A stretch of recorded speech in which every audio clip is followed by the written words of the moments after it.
ես ուզում եմ, որ վերջապես հասկանամ, հիմա մենք ամուսնանում ենք, թե չենք ամուսնանում։ Օրինակ, զույգեր կան, որ կարող է աղջիկը ասել, որ Անի ջան, մենք արդեն, ինչ ասեմ, 3 տարի է շփվում ենք, ես ապրում եմ Վանաձորում, ինքը ապրում է Երևանում, ու այսպես գնում, գալի, գնում, գալի, բայց ոչ այս կողմ, ոչ այն կողմ։ Եվ այսպես անձ ուզում է հասկանա, որ ինչ եմ ես ուզում, որ նա իմ մոտիվը այս զրույցի մեջ, իմ մոտիվն է հասկանալ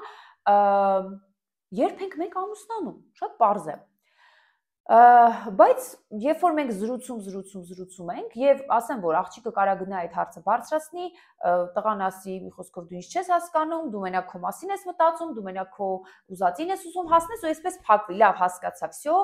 դե եթե տենց է, ուրեմն всё մեր մեջ, ես գնացի եւ արդյունքում դուք չհասաք ձեր նպատակին։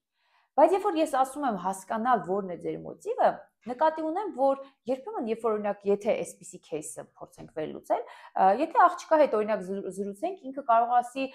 դե Անի ջան, ուզում եմ ամուսնանալ։ Լավ, եթե քեզ թվում է, որ այս զրույցը, այս վեճը ստեղծելու համար քո առաջին մոտիվն է, շարժառիթն է այս ամբողջը անելու, դա ամուսնանալ ցանկանալն էր, իրականում որն է,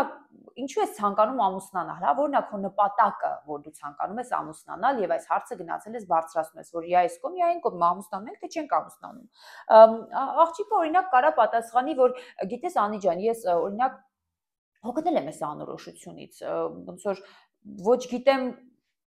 ունեմ կողակից, որ ոչ գիտեմ չունեմ, օրինակ անորոշությունն է ինձ համար խնդիրը, ահա, հասկանում ես, որ իրեն այս պահին ավելի շատ այս զրույցը ստանալու, այս վեճը ունենալուց առաջ ոչ միայն այդքան անհանգստացրել է ամուսնանալու փաստը, այլ իրեն արդեն հոգնածրել է, սպառել է, բերել է, հասցրել է վեճի մակարդակի ստեղծված անորոշությունը։ Լավ, եթե դու կարծում ես, որ իսկապես քեզ հոգնածրել է այս անորոշությունը եւ դու վերջապես ուզում ես հասկանալ, հիմա մենք միասին ենք լինելու, վերջապես ամուսնանալու ենք, թե դու ոչ մի լուրջ նպատակ չունես, ուղղակի այսպես մենք ժամանակ ենք անցկացնում, աղջիկը կարա ասի, որ հա, Անի ջան, իրականում դա է եւ վերջապես իմ համար իմ ապագան անորոշ է։ Ես ուզում եմ հասկանամ, ապագայում ինձ ինչ է սպասվում։ Ահա, այդտեղից դու հասկանում ես, որ ավելի խորքը գնալով հասկանում ես, որ այս անձին վեճին դրթող խորքային պատճառը իր ապագայի նկատմամբ անորոշությունն է, ոչ թե այդքան ամուսնության փաստն է, ոչ միայն այս ստեղծված երկակի վիճակն է, որ ոչ այս կողմ եմ, ոչ այն կողմ եմ, այլ ապագայի նկատմամբ ստեղծված անորոշությունն է։ Եվ եթե մենք օրինակ ի սկզբանե շատ լավ կարողանանք հասկանալ, թե որն է մեր այս ստեղծված իրավիճակի մեջ, որն է իրականում մեր շարժառիթը, որն է մեր իրական անհանգստությունը, որն է մեր զայրույթի իրական պատճառը,